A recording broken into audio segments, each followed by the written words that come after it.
the top ETFs analysts trust for long-term growth in 2026 and beyond. Before we start, you may see a few ads. Thank you for letting them play, so I can keep bringing you free, actionable advice. Now let's continue. Imagine for a moment that you have worked 40 years to build a pristine 7-figure nest egg, only to realize that the vehicle you chose to carry that wealth is leaking 20% of its value every single year to the hidden friction of taxes, inflation, and poor capital allocation. Most investors believe they are diversified because they own a few popular funds, but the reality is much more dangerous. Recent internal data from major institutional desks suggests that nearly 60% of retail portfolios are currently dangerously concentrated in high-valuation sectors that are vulnerable to the next major shift in the interest rate cycle. If you are a business owner or a retiree planning for the next decade, the risk isn't just a market crash.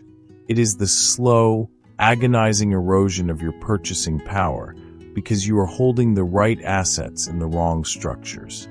As we move deeper into this year and look toward the horizon of 2026 and beyond, the financial landscape has fundamentally shifted. The Internal Revenue Service has already signaled significant adjustments to contribution limits and tax brackets, with 401k elective deferrals rising to $24,500 and the total defined contribution limit for those over 50 reaching as high as $80,000 when including catch-up provisions.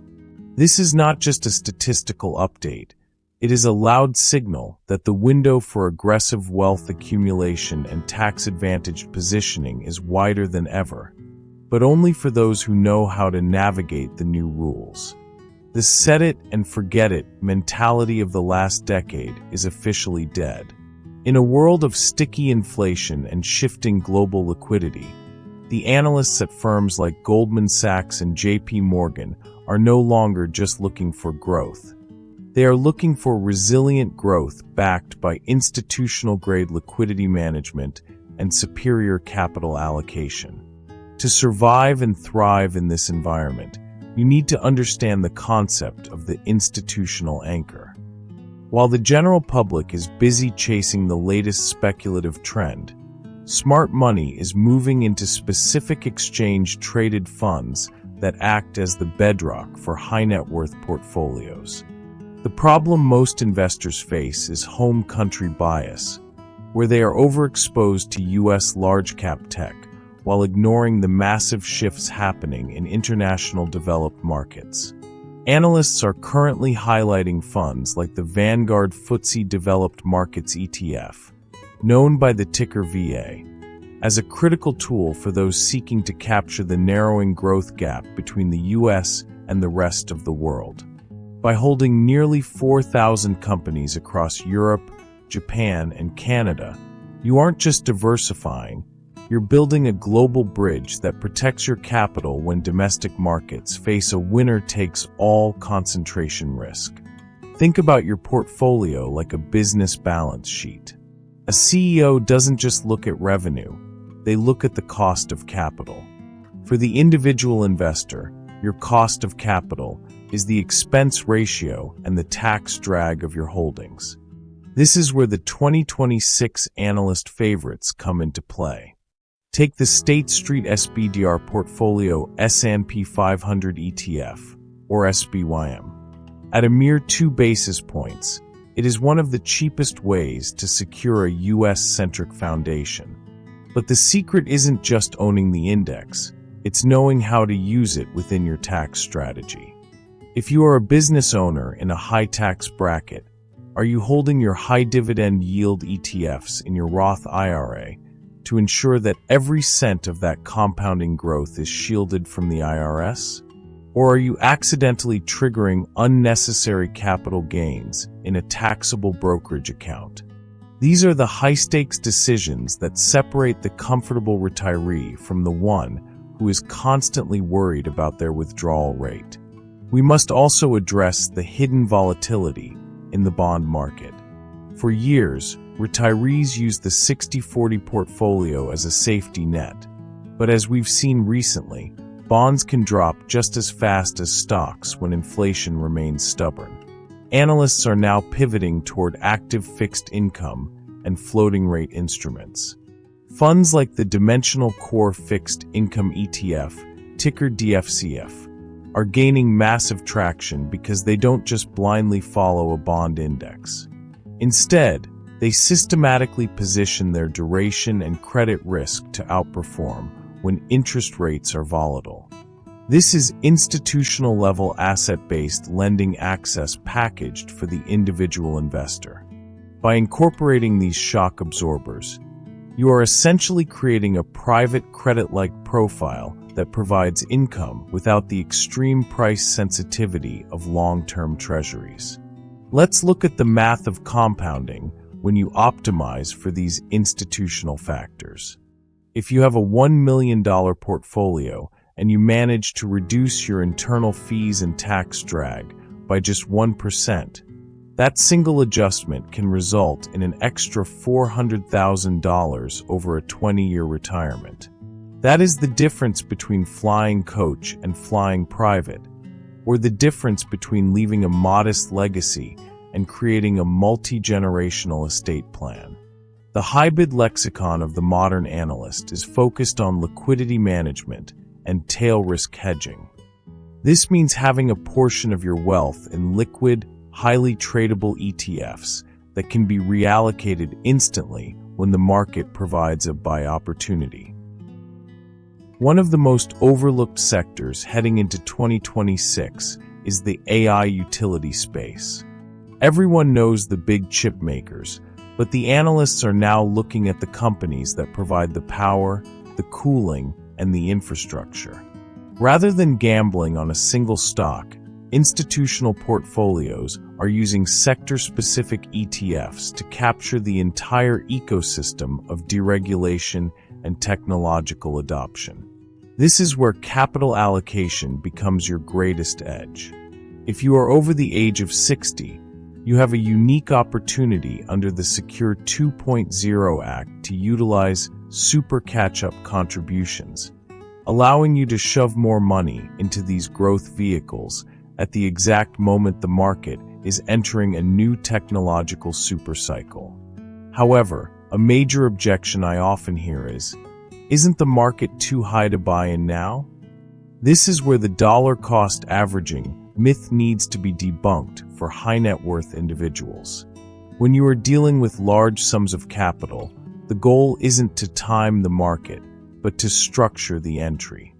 Institutional desks use alpha-enhanced strategies that limit concentration risk while maintaining a composition close to their benchmark.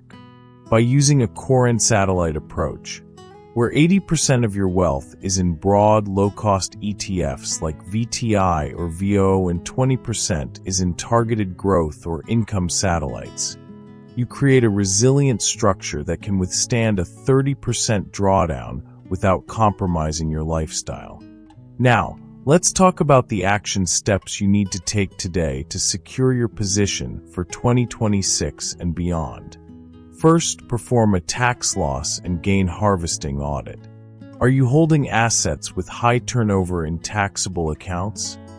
If so, you are likely losing a significant portion of your return to the IRS every year. Move those tax-inefficient assets into your 401k or IRA. Second, review your international exposure. If more than 90% of your equity is in U.S. stocks, you are ignoring the global bridge that analysts say will be the primary driver of returns as domestic valuations remain stretched. Third, look at your income floor.